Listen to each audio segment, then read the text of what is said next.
வரைக்கும் எத்தனையோ case deal பண்ணிருக்கேன். But this is something peculiar. By God grace எதுவும் தப்பா நடக்கல. ஆனந்தி, இனிமே நீ தனியாலாம் எங்கேயும் போகாத. அன்பு கூட சேஃபா இரு. சரிங்க சார்.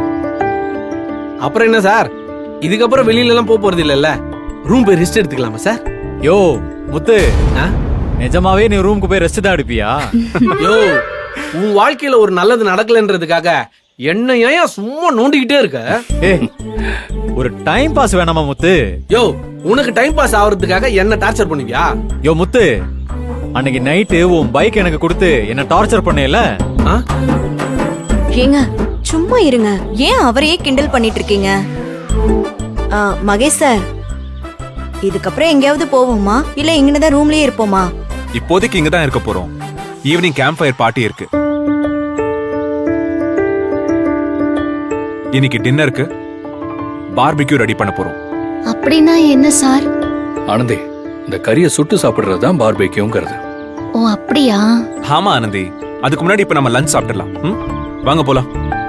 சார், எனக்கு ஒரு மாதிரியா இருக்குது. நான் கொஞ்ச நேரம் போய் படுத்துக்கவா? ஏன் ஆனந்தி, என்ன பண்ணுது? டாக்டர்கிட்ட போலாமா? இல்ல இல்ல, அந்த அளவுக்குலாம் ஒன்றும் பிரச்சனை இல்ல. கொஞ்சம் அசதியா இருக்குது. இந்த ஊரு குளிர்லாம் வேற புதுசா இருக்குது. அதே ஒரு மாதிரியா இருக்கு. ஒரு 10 நிமிஷம் படுத்தா போதும். நீங்கெல்லாம் போய் சாப்பிட்டு வாங்க. சரி, நான் உனக்கு ஒரு சூப் சொல்றேன். இந்த கிளைமேட்டுக்கு ரொம்ப நல்லா இருக்கும். ஓகே தானே? சரிங்க சார். சரி, நீ போய் ரெஸ்ட் எடுப்போ. அக்கா, நான் ரூம்ல இருக்கிறேன். வேற ஒன்னும் பிரச்சனை இல்லல்ல? கால் கொஞ்சம் லேசா வீங்கின மாதிரி இருக்குதுக்கா. நடக்க கொஞ்சம் சிரமமா இருக்குது. என்னடி திடீர்னு இப்படி சொல்ற?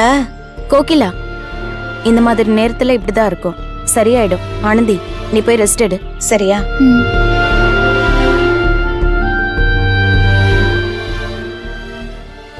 ஏய் ஜெயந்தி, என்ன இந்த மாதிரி நேரத்துல இப்படித்தான் இருக்குன்னு சொல்ற? ஆனந்திக்கு என்ன? அன்பு, அவ கர்ப்பமா இருக்கால.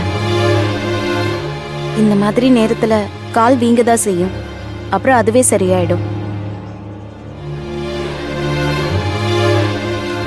Jayanthi, anything serious? இல்ல இல்ல, அதெல்லாம் ஒண்ணும் இல்ல சார். அது சாதாரணமா வர்றதுதான். சரியாயிடும். சார், இப்ப நம்ம போய் லஞ்ச் சாப்பிடலாமா? எப்படி சார்? சார், நான் ஆனந்தி கூட இருக்கேன் சார். லஞ்ச் சாப்பிட வரல? இல்ல சார், எனக்கும் சாப்பிட்ற ஃபீல் இல்ல. ஓகே அன்பு, ஆனந்தி சாப்பிடாதப்போ நீ மட்டும் எப்படி சாப்பிடுவ? முக்கியமா நீ ஆனந்தியோட டைம் ஸ்பெண்ட் பண்ணணும் தான் இவ்வளவு தூரம் கூட்டிட்டு வந்திருக்கோம். நீ ஆனந்தி கூட இரு. நான் உங்களுக்கு வேற ஒரு ஸ்பெஷல் சூப் ஆர்டர் பண்ணி அனுப்பி விடுறேன். சரிங்க சார். Okay, let's go. சரிங்க சார். அப்புறம் வா. போக்குவரத்து கழகம். கோகிலா, நம்ம ஹஸ்பண்ட் கூட நம்மெல்லாம் ஒன்னா இருக்கிறது பெரிய விஷயமே இல்ல. ஆனந்தி இவ்ளோ தூரம் அன்பை ஒதுக்கி வைக்க நினைக்கும் போதும் அவளுக்காக துடிக்கிறான் பாத்தியா? அதுதான் நம்ம எல்லார விட ரொம்ப நெருக்கமான பாசம். ஆமா ஜெயந்தி, அன்பு மாதிரி ஒருத்தர் புருஷனா கிடைக்க ஆனந்தி ரொம்ப ரொம்ப புண்ணியம் பண்ணிருக்கணும். இத அவ சீக்கிரமா புரிஞ்சுக்கணும். வா, சரி போ.